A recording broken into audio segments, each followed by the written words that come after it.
Here's the survival fishing card all broken down.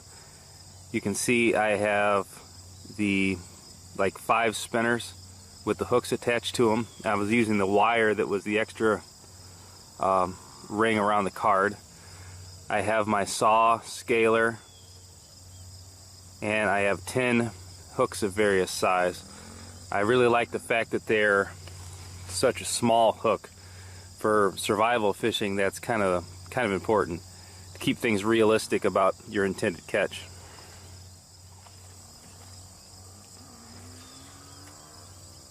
You can also see the line I'm going to use. That's artificial sinew and also a piece of river cane. So I've got my artificial sinew here. Again, this is what I would be carrying with me realistically. I could also use bank line or inner paracord. This is actually something I've never tested before, so I thought I'd try this out too. So I'm actually going to do this backwards. I'm going to start on the hook end. So I'm going to pick one of the smaller hooks I have. Show you what I'm dealing with here, size-wise. Okay. I'm going to thread the hook using a standard fisherman's knot like I showed in my other videos.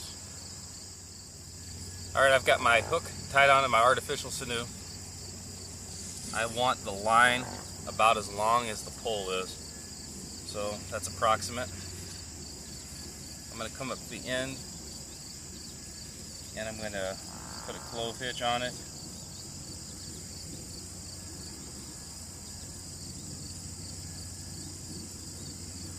Then I'm going to lock that in a couple times with half hitches. And then I'm also going to take this tail and run it all the way down the line, just as a safety. That way, in case this pole breaks, I'm still holding on to the fish.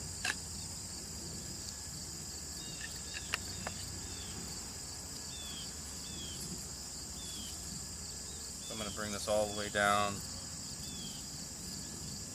and tie it off on the pole. You can get fancy with this, but for the purpose of this, and as long as this is going to last, this is fine. Quick and dirty is completely okay in this situation.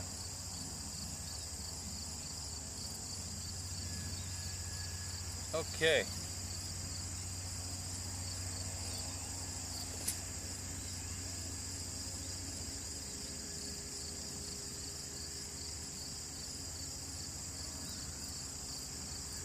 I'm going to bait this hook. I've got a piece of beef jerky, actually, keeping in theme, I guess, with a unplanned fishing trip.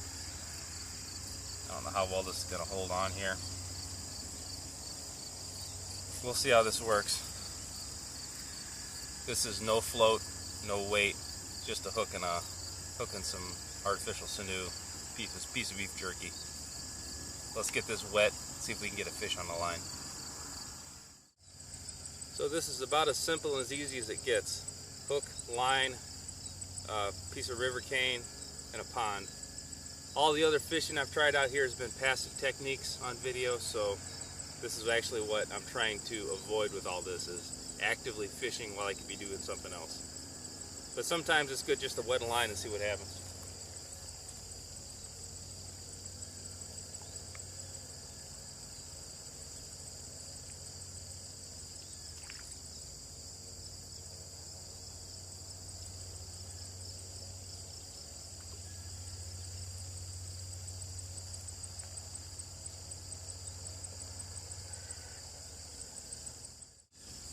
This is sinking pretty fast, this combo. I'm trying to keep it up out of the weeds. So I'm actually just trying to tie a dead weed on here to see if that works in lieu of a legitimate float.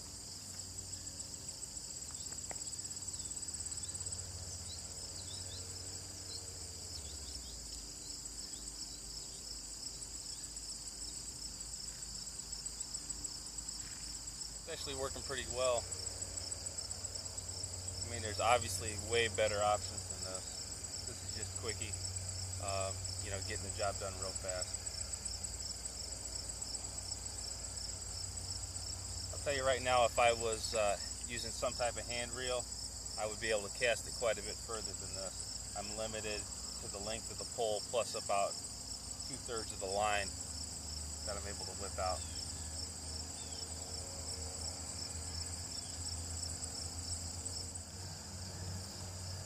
So the beef jerky's not working out so well for me today. I am actually going to try one of the spoons I put on. You can see I took a piece of the wire and bent it with a multi-tool, and I'm using one of the treble hooks. This is one of the neat things about the cart, is the treble hook that actually bends up. Carrying flat hooks is fairly simple, but a treble hook is definitely harder to carry. I'm also interested in how the spoon flashes. I don't know if this was their original intent, but that's how I put it together, and we'll see if it works or not.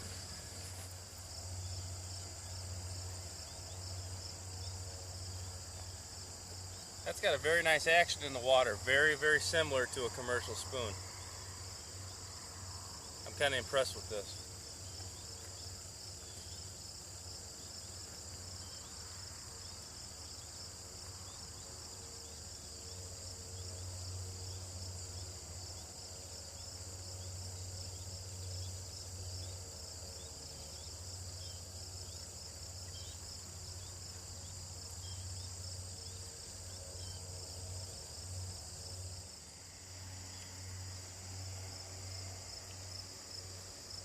Here's a close-up of the spoon as it's flashing through the water.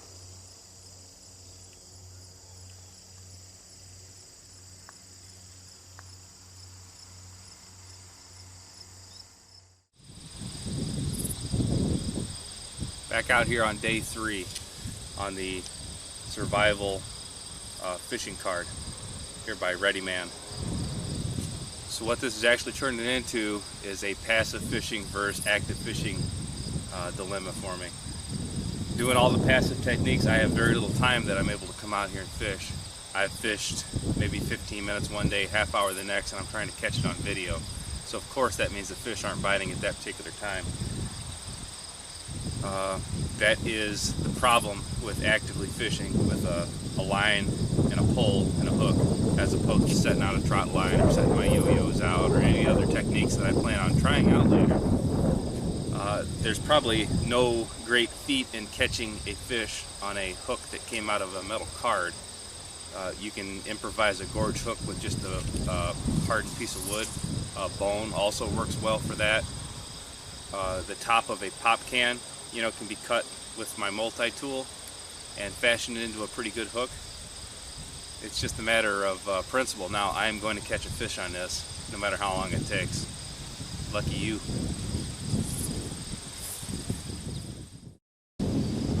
I'm switching my tactics. I went to a standard hook with a float like I used at the yo-yo video. I'm fishing kind of shallow, maybe a foot. Let's see how they like it.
Okay, I had 2 strikes. This is a very small hook. I'm going to try to maybe conceal the worm in there a little bit better. And, I haven't got nothing. I've had 2 strikes in a row, fishing about maybe 28 inches off the surface. I've lost my bait. I think I got a good combo here. It's just a matter of getting them to take the hook a little bit better. We'll rebait it.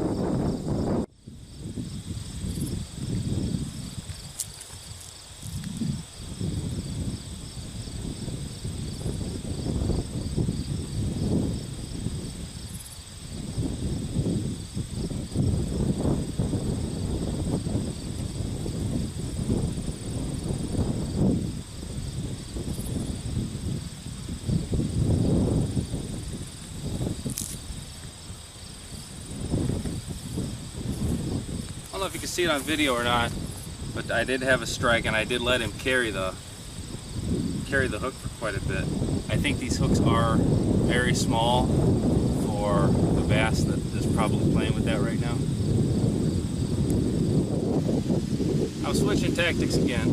I took the spinner with one of the treble hooks on it and then tied that onto the line with a single hook. So basically I'm going for like a worm harness, a pseudo worm harness I suppose you'd call it. I'm trying to get more hook area for the fish to grab. That's my whole theory. We'll see if this works or not.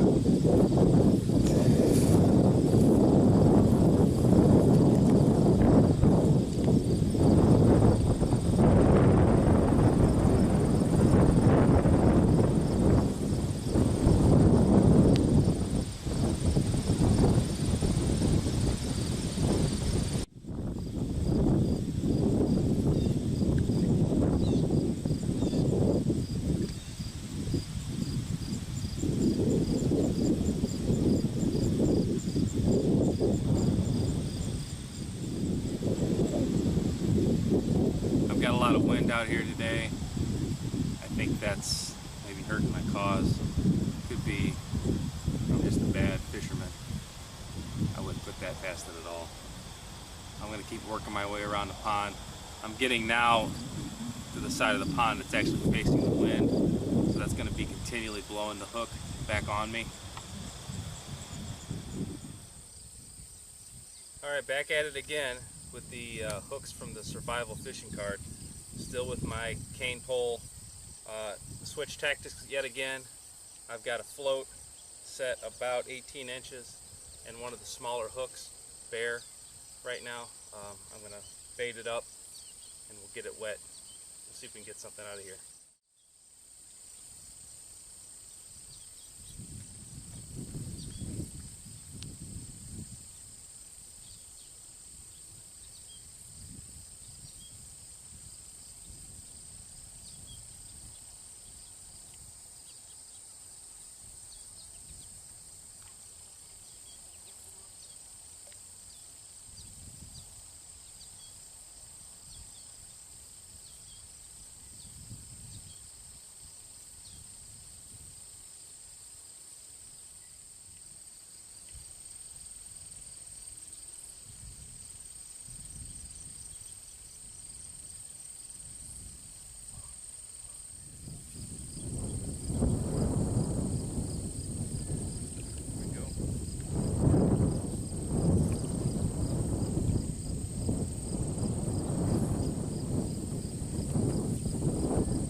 Nice little bass here.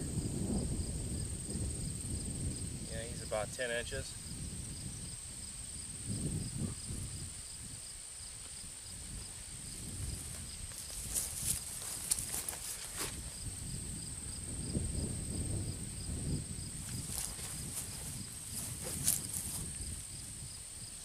So now I get to try out the fillet knives finally.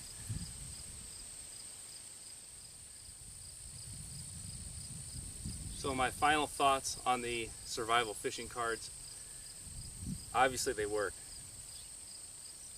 It's a simple concept to have a barbed hook that I can knock out. It's nice and flat. You put it in your wallet, you put it in a survival kit, you forget it's there. Steel hooks don't weigh that much more. They're better, they're stronger. They're more versatile. You can pick the sizes that you need for your environment. It's kind of a toss-up right now. It's good in a true emergency kit, but if you've got a bag or a pot that you're basing your kit off of, or a box or whatever, you're going to be better off putting legitimate barbed hooks with monofilament line. This just shows that in an emergency you can make it work, but you can also make it work with a gouge hook or a pop can cut with a multi-tool. You know, there's different ways to catch fish without a card like this. But it doesn't hurt anything, it doesn't weigh much. I suggest you get one, throw it in your kit, but I would not rely on using it without practicing. So I'd go ahead and order 2, pack one, use one, see the advantages and the disadvantages with it. I would say specifically for the card itself, I would like to see Readyman make a card similar to that has a frog gig be the major component of it, and then fit as many hooks as you can around that. But I would give up a lot of those small hooks just for a gig. I'd also like to see possibly a large, maybe like a gaff style hook where you could actually hook a fish and drag it out of the water. It would be a little more versatile, I believe, than having all small hooks like that. I love the fact that the hooks went so small. The foldable treble hook was a great idea. I'd never seen anything like that before. A lot more of those should be included. I can pack a whole lot of flat hooks. Treble hooks take up a lot more space. They get hooked into other things a lot easier. I don't like to pack a treble hook. So I would like to see more trebles, less standard hooks included. Also, they had a double hook. I didn't see any use for that. I rigged it, I used it, I didn't get a hit on it, so I can't tell you if it worked or not, but for my money, I would rather have a treble hook. The wire rim that the card was attached to, I was able to utilize that to rig the spinners to the hook itself. I thought that worked out okay. If I didn't do that, I would have to run string through there, and then I just have more of a chance of abrading my string. But overall, I'd say the Readyman Survival Fishing Card is a good product. It does not cover any of your 5 C's. This is an auxiliary comfort item in my opinion. It's not a cutting tool, even though it's got the little serrated edge saw. That does not cut it in my opinion. It does not have a cutting tool. It doesn't help you get a fire. It is not cordage. It is not a container. It doesn't offer you cover at all. But in a longer term scenario, it gives you a better chance to get food. And it also lets your mind work as you're actively doing something to help yourself as you're fishing with a cane pole, instead of sitting there worrying about who's going to come and rescue you. You're doing something to help yourself.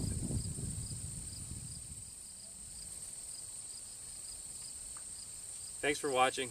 This has been Jamie Boggs with Burning River Bushcraft. See you next time on the Water's Edge.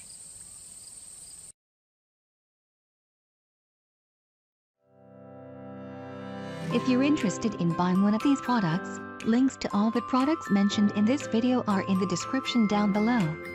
If you like and found this video helpful, don't forget to give a like, comment and subscribe. Thank you for watching.